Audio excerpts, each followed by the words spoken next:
আমার অন্তরের অন্তঃস্থল থেকে আন্তরিক শুভেচ্ছা অভিনন্দন। আসসালামু আলাইকুম ওয়া রাহমাতুল্লাহি তাআলা ওয়া বারাকাতুহু। আজকে যে প্রোগ্রামে আমরা উপস্থিত হয়েছি, আমরা যে দীর্ঘদিন বিশেষ করে আমাদের এই দেশের একটি পরিবর্তনের পরে আমরা এই প্রোগ্রামটি শুরু করেছিলাম অগ্রসর কর্মীদের নিয়ে তাদের পাঠচক্র। এখানে অনেক কর্মীদের মধ্য থেকে হাতে গোনা কয়েকজনকে বাছাই করে আনা হয়েছে এবং এই ধারাবাহিকতা অব্যাহত থাকবে এবং পর্যায়ক্রমে যারা আবার রিপোর্ট, কাজের অগ্রগতি, আনুগত্য সবকিছু মিলে যারাও এই ধারাবাহিকতা থাকে পর্যায়ক্রমে এই গ্রুপ অ্যাড হবে। আবার এই ব্যাচটা বের হলে আবার পরবর্তী ব্যাচ শুরু হবে। এই জন্য যারা এই প্রোগ্রামে অ্যাটেন্ড করতে পারবে তারা হতাশ হওয়ার কিছু নেই, পরবর্তী ব্যাচে আবার অ্যাটেন্ড করছে, তাই না? যাই হোক, আপনারা অনেকক্ষণ ধরে বসে আছেন, অনেক কথাই শুনছেন, অনেকে ডিউটি আছে, এখন কথা আর শোনার তেমন মন মনে শুনে। তারপর আমি অল্প 2-3টি কথা বলে শেষ করে দেব। নাস্তা হতে চলে গেছে, নাস্তাকে আমরা বিদায় নেব। অনেকের কথাই আমরা শুনলাম। আসলে দেখেন, কাজ না করার ক্ষেত্রে আমাদের নিজের যে গাফলতি আছে, আমাদের ইব্রাহিম ভাই একটু আগে বলে গেলেন, উনি গত সম্ভবত বলছে 19 সালে উনি কর্মী হয়েছে। কর্মী হওয়ার যে শপথ নিয়েছি, আসলে ওই কথা কাজে আমরা মিল রেখে চলতে পারিনি। চেষ্টা থাকা সত্ত্বেও বিভিন্ন ব্যস্ততা, শয়তানের ওয়াসওয়াসা সবকিছু মিলেই আমরা সামনে আগাতে পারিনি। না হয় ওনার মনের ভিতরে এখন অনুশোচনা আসছে যে আমি তো এতদিনই রোপণ হতে পারতাম, ওনার অনেক পরের যারা তারা রোপণ হয়ে গেছে। ঠিক আছে, যাই হোক, এটা এখন থেকে কাজে লাগাতে হবে। এখন যে অনুশোচনা আসছে, এই স্পিডটাকে কাজে লাগিয়ে আমাদের মনোনয়ন করতে হবে।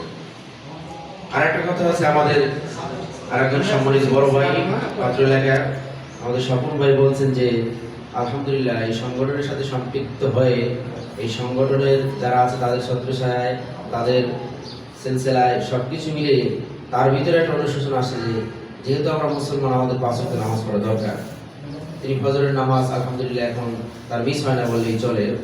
যাই হোক, তাহলে আমাদের এখানে ঘাটতি আছে। তার কথাটা থেকে বুঝতে পারলাম যে আমরা কিন্তু এই এলাকায় বসবাস করি, অথচ এই এলাকার সব মানুষের কাছে আমাদের জামাতের দাওয়াতটা পৌঁছাতে পারি না। এটা আমাদের ব্যর্থতা। আবার এমনি কাজ করে এর আগে দেখেন যে আমাদের প্রতিকূল পরিবেশ ছিল, এখন অনেক অনেক মন্তব্য নিয়েও যে সে তো আওয়ামী লীগ করে, তার কাছে দাওয়াত দিয়ে গেলে আমি জামাত করে যাবো, এই ভয়ে অনেকে আবার পৌঁছাই দেয়। ঠিক আছে, যাই হোক, সাহস নিয়ে দাওয়াত পৌঁছাইতে। তো ভাইকে যেটা বলবো সেটা হচ্ছে, হতাশার পিছনে জায়গা আছে, আল্লাহর কাছে ক্ষমা চাইলে আল্লাহ মাফ করবে। কিন্তু আপনার বড় সৌভাগ্য হচ্ছে এটা, আপনি যদি আরো 2 বছর পরে এই দাওয়াত পেতেন, তাহলে তো আরো এই আগামী 2 বছর আপনি ফজরের নামাজ পড়তে পারতেন না। এখন তো ফজরের নামাজ পড়তে পারছেন, এটা শুকরিয়া, আলহামদুলিল্লাহ। যাই হোক, এই ক্লাসটার মূল উদ্দেশ্য হচ্ছে, দেখেন, আমাদেরকে মান উন্নয়ন করতে হবে। আপনারা এই ক্লাসে যারা আছেন তাদের চেয়েও অনেকে শিক্ষার দিক থেকে একটু কমে আছে, কর্মদক্ষতার দিক দিয়ে কমে আছে, কিন্তু কোনো না কোনোভাবে সেরকম হয়ে গেছে। কিছুদিন আগে আমাদের রোপণ সম্মেলন হয়েছে এই রূপগঞ্জে। ওখানে কিন্তু শুধু এমটি পাস যারা শুধু রোপণ তারাই, তার চেয়ে আপনি যতই যোগ্যতা সম্পন্ন হন, আপনি যদি বিসিএস ক্যাডারও হন, যদি বলেন আই এম বিসিএস ক্যাডার, তার কোনো কাজ হবে না। এটা একটা সাংগঠনিক শৃঙ্খলা। তো সাংগঠনিক শৃঙ্খলা আমাদের চলতে হবে। এই জন্য আমাদেরকে যারা কর্মী পর্যায়ে আছি তাদেরকে রকুনিয়তের মানে আমাদেরকে আসতে হবে। ঠিক আছে, এবং জামাত ইসলামী দেখেন প্রত্যেকটা কাজকে আপনার ব্যক্তিগত কাজটাকে ডেভেলপ করার জন্য চেষ্টা করে। আপনি দেখেন জামাত ইসলামী যে রিপোর্টগুলো ধরে, আপনি 30 দিন গেছেন, গত 30 দিন 31 মাসে 31 দিন, আপনি 31 দিন কি জামাতে নামাজ পড়তে পারছেন কিনা, 2-4-5 সপ্তাহ যদি ছুটে যায়, তাহলে কেন ছুটে গেল, এটা জবাবদিহি করতে হয়। আমার মনে হয় না বাংলাদেশে যতগুলো ইসলামী সংগঠন আছে, অন্য সংগঠন তো বাদ, শুধুমাত্র ইসলামী সংগঠন আছে, এই ইসলামী সংগঠনের মধ্যেও এরকম নিখুঁতভাবে রিপোর্ট নেয় কিনা যে গত মাসে আপনি কয়েকদিন জামাতে নামাজ পড়ছেন, আমার জানা নেই। যদিও কিছুটা আমাদের রিপোর্ট, আমাদের কার্যক্রম, আমাদের ফরম্যাট ইসলামী আন্দোলন তথা চরমনাই কিছুটা কপি করছে, আগে তারা ইয়ানত উঠাইতো না বাইতুল মাল, এখন তারা ইয়ানত উঠায়। কিছু কিছু অংশ আমাদের কমে গেছে, কিন্তু এরকম নিখুঁতভাবে আমাদের যে রিপোর্টের যারা আপনারা রকম প্রার্থী পর্যায়ে রিপোর্ট রাখেন যে কলাম আছে, এরকম ভাবে রিপোর্ট আছে কিনা আমার জানা নেই।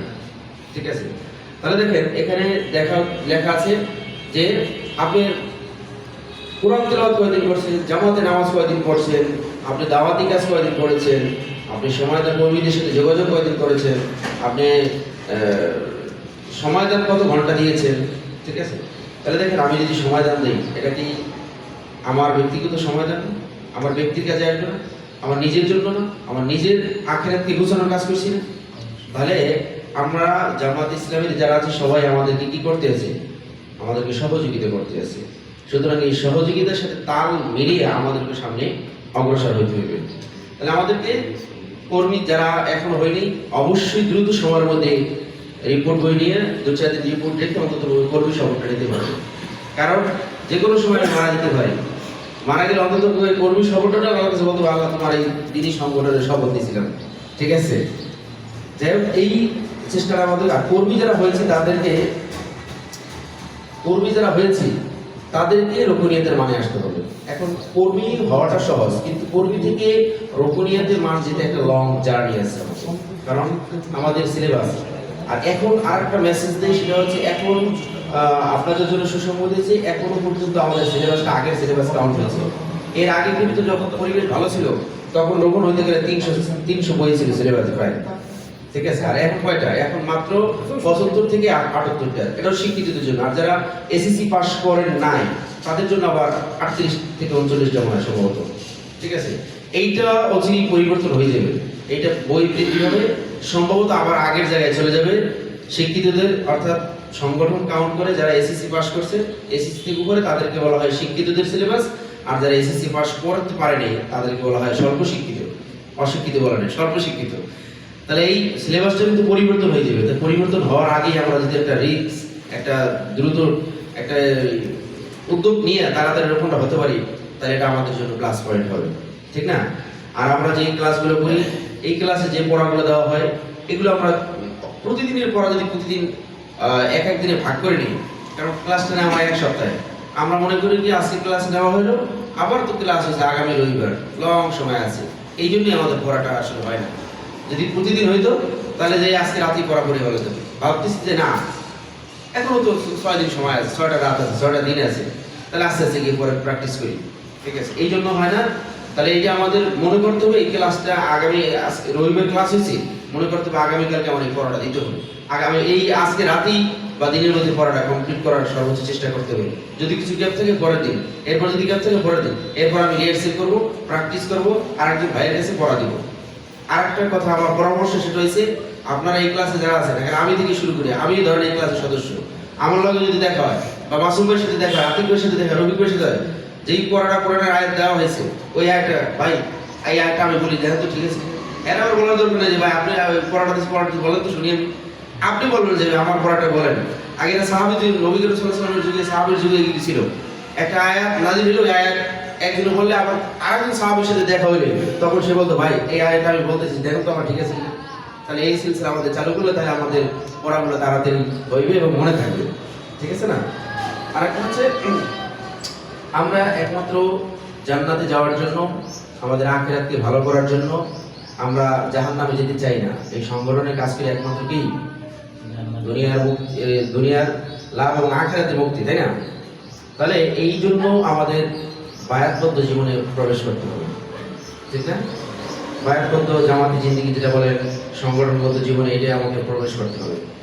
এখন বায়াতবদ্ধ জীবনে আমাদের প্রবেশ করার জন্য আমরা তো কর্মীর শপথ নিয়েছি, কিন্তু কর্মীর সাংগঠনিক দৃষ্টিভঙ্গিতে কর্মীর রোপণটাকে বায়াতি জিন্দেগি বলা হয় না। এটা হচ্ছে রোপণীয়তের যে শপথটা আছে, আপনারা এই প্রয়োজনীয় বইয়ের মধ্যে আছে, গঠনতন্ত্রের মধ্যে আছে, এই রোপণীয়তের শপথটা বলবে, দেখবেন ওখানে অনেকগুলো ওয়াদার কথা বলা হয়েছে। ঠিক আছে, অনেকগুলো ওয়াদার কথা বলা হয়েছে, কি কি কাজ করতে হবে। সর্বশেষ বলা হয়েছে বিসমিল্লাহির রহমানির রহিম, কুল ইন্না সালাতি ওয়া নুসুকি ওয়া মাহইয়ায়া ওয়া মামাতি লিল্লাহি রাব্বিল আলামিন। মানে আমার যা আছে আমার জীবন, আমার মরণ, আমার ইবাদত, আমার কুরবানি, আমার যা যে সব একমাত্র আল্লাহর রাহে বিসর্জন করে দিলাম। এবং এই আল্লাহর এই দিনের কাজটাকে পৃথিবীর সমস্ত কাজের চেয়ে গুরুত্ব দিতে হবে। এই ওয়াদাগুলো আমাদের ওখানে করতে হয়। তাহলে এই বায়াতবদ্ধ জীবনে আমাদের প্রবেশ করতে হবে জামাত জিন্দিগিতে। এই জন্য বলা হয়েছে যে একদল শিয়ালের থেকে যদি একটা যদি আলাদা হয়ে যায় তাহলে কি বাঘের খপ্পরে পড়ার সম্ভাবনা আছে। ঠিক এমনি আমরাও জামাতবদ্ধভাবে জীবনযাপন করি, আমরা সবাই যদি সম্মিলিতভাবে চলাফেরা করি তাহলে আমাদের একটা শক্তি আলাদা কাজ করবে। যদি আমাদের থেকে একদিন ছুটে যায় বা আলাদা হয়ে যায় তাহলে কিন্তু সে রিস্কের মধ্যে পড়ে যায়। এই জন্য আমাদের জামাত জিন্দিগিতে বায়াত জিন্দিগিতে আসতে হবে। রাসূল করিম সাল্লাল্লাহু আলাইহি ওয়াসাল্লামের একটা হাদিস আপনাদের পড়ে শেষ করতে চাচ্ছি। সেটা হচ্ছে রাসূল করিম সাল্লাল্লাহু আলাইহি ওয়াসাল্লাম বলতেছেন যে আমি তোমাদের এমন 5টি উপদেশ বা পরামর্শ দেব যেগুলো আল্লাহ তাআলা আমাকে উপদেশ দিয়েছেন। সেটা হচ্ছে 1 নম্বর হচ্ছে সর্বদা জামাতবদ্ধ হয়ে থাকা, 2 নম্বর হচ্ছে আমিরের আদেশ মান্য করা, 3 নম্বর হচ্ছে আমিরের অনুগত করা, 4 নম্বর হচ্ছে হিজরত করা, 5 নম্বর হচ্ছে আল্লাহর পথে জিহাদ করা। তাহলে আমরা যারা যেটা বললাম একটু আগে 1 নম্বরের কথা আছে সর্বদা মুসলিম জামাতের সাথে থাকা। আমরা তো আছি ইনশাআল্লাহ নাকি জামাতবদ্ধ ভাবে থাকা এবং একসাথে কি একভাবে থাকে মানে সবাই ঐক্যবদ্ধভাবে থাকে, এটা সাহস, এটা শক্তি, আমরা সব কিছু মিলে সমাজে ভালো কাজ করতে পারি, ইসলামের ভালো কাজ করতে পারি, সামাজিক কাজ করতে পারি, অনেক কাজ করতে পারি। ঠিক আছে, আমিরের আদেশ মান্য করা 2 নম্বরে। আমরা তো একটা সংগঠনে দেখেন আমরা কিন্তু আমিরের আদেশে সব কিছু করি, আমিরের নির্দেশে সব কিছু করি, কারণ আমির উপরের থেকে উপরের দায়িত্বশীল হুকুম ছাড়া কোনো কাজ আমরা করি না, করি সবকিছু আমরা আমিরের নির্দেশই করে থাকি, তার কথাই কিন্তু আমরা শুনি। ঠিক আছে, আরেকটা হচ্ছে আমিরের কথা শোনা, আরেকটা হচ্ছে আনুগত্য করা। কথা এবং আনুগত্যের মধ্যে পার্থক্য আছে। আমির সাহেব একটা উপরের দায়িত্বশীল একটা তথ্য দিলেন, একটা পরামর্শ দিলেন, এটাকে নির্দ্বিধায় একেবারে গ্রহণ করা, মানে কোনো যুক্তি দেওয়া যাবে না, এখানে কোনো মন্তব্য করা যাবে না। হ্যাঁ যাবে, কিন্তু সেটা মন্তব্য করার অপশন আছে। যদি আমি উপরের দায়িত্বশীল ভুল বলে সেটাও সংশোধনের আমাদের বিষয় আছে। এটাও অন্য কোনো সংগঠন নাই যেটা আমাদের আছে, এতে চালা আছে যে আজকে প্রোগ্রাম পরিচালনা হলো, যিনি প্রোগ্রাম পরিচালনা করলো আমি থেকে শুরু করে আতিক ভাই, মিজান স্যার, কে কোনো ভুল বলে থাকলে, ভুলের কোনো তথ্য দিলে সেটা আপনাকে সংশোধনের জন্য আপনি এটা পরামর্শ দিতে পারেন। ঠিক আছে, তাহলে এইটা আনুগত্য। তাই এই আনুগত্য আমাদের সংগঠনে আছে কিনা? আছে। ঠিক আছে, আর আমাদের সিলেবাসে যে বই পুস্তকগুলো পড়ানো হয় এখানেও আনুগত্যের বিষয় আছে। আরেকটা বিষয় আছে হিজরত করা। হিজরত করা, দেখেন হিজরতের যুগ ছিল ওই নবী করিম সাল্লাল্লাহু আলাইহি ওয়াসাল্লাম মক্কা থেকে মদিনা হিজরত করে বিভিন্ন প্রেক্ষাপটে, আর এই হিজরতের সিলসিলা কিন্তু এখনো জারি আছে, আছে না? দেখেন কিছুদিন মানে কয়েক মাস আগে আমাদের সংগঠনের কয়েকজন লোক, নাম বলি অনেক আছে, তার মধ্যে হাতে গোনা কয়েকজন, অধ্যাপক মফিজুর রহমান মানে দারসুল কোরআনের একজন কিংবদন্তি, চিনছেন আপনারা সবাই? সেই ব্যক্তি কিন্তু হিজরত করতে হয়েছে না? এই 5 তারিখের আগে বাংলাদেশে থাকতে পারে না, এত পরিমাণ চাপ, এত পরিমাণ হামলা দিয়ে তাকে এরকম করে পরে সে হিজরত করছে। মুফতি কাজী ইব্রাহিম হিজরত করছে কিনা? তাহলে এটা কিন্তু দিনের স্বার্থে করছে, তার ব্যক্তির স্বার্থে না। ব্যক্তির স্বার্থে করলে উনি এমন কাজ করতো, তাহলে ওনার কোনো সমস্যা নিজের ব্যক্তিগতভাবে কাজ করলে যদি দিনের যদি কাজ না করতো, জামাতের জন্য যদি কাজ না করতো, কোরআন হাদিসের সঠিক কথা যদি না বলতো, তাহলে ওনার হিজরত করতে হইতো না। ঠিক আছে, এরপর হচ্ছে আল্লাহর পথে জিহাদ করা। এটা আর কি বলবো, 5 আগস্ট 5 তারিখ 37 জুলাই বলেন, 5 আগস্ট বলেন, ঠিক আছে, আমাদের বাংলাদেশের ছাত্র জনতার যে গণঅভ্যুত্থান হয়েছে সেখানে প্রত্যেকটা মানুষের যে অংশগ্রহণ ছিল, আল্লাহ তাআলার যে সহযোগিতা ছিল, মানে আমরা সূরা ফিল করেছিলাম যে আবাবিল পাখি, সেই আবাবিল পাখির ঘটনা আমরা জানি, কিন্তু ওইরকম সহযোগিতা আল্লাহ তাআলা এই 5 আগস্টে ছিল। শুধু বলছে যে ম্যাডাম ঢাকায় এখানে লোক ঢুকতে আছে কিন্তু বের হচ্ছে না, ঠিক আছে না? এরপর আর অনেক বাক্য আমরা শুনছি, ঠিক আছে, একটা মরে একটাই যায় আর বাকিরা সরে না, এরকম বিভিন্ন আল্লাহ তাআলার সহযোগিতা ছিল। তাহলে এই যারা এখানে অংশগ্রহণ আছে তারা কি জিহাদের ভূমিকা নিয়ে আমরা কাজ করছিলাম, ঠিক না? তাহলে যাই হোক, আমরা এই 5টা বিষয় যে বললাম এগুলো আমরা মানার চেষ্টা করবো। আল্লাহ তাআলা আমাদের তৌফিক দান করুক, আমরা যেন এগুলো মেনে কোরআন হাদিসের পথে চলে আমাদের জীবনের মান উন্নত করতে পারি, আমাদের পারিবারিক জীবন, আমাদের সামাজিক জীবন, আমরা দেশের জন্য সব কিছু ভালো ভালো কাজ করতে পারি, সেই আশা আকাঙ্ক্ষা ব্যক্ত রেখে আজকের মতো আমার আলোচনা এখানে শেষ করছি। আসসালামু আলাইকুম ওয়া রাহমাতুল্লাহি ওয়া বারাকাতুহু।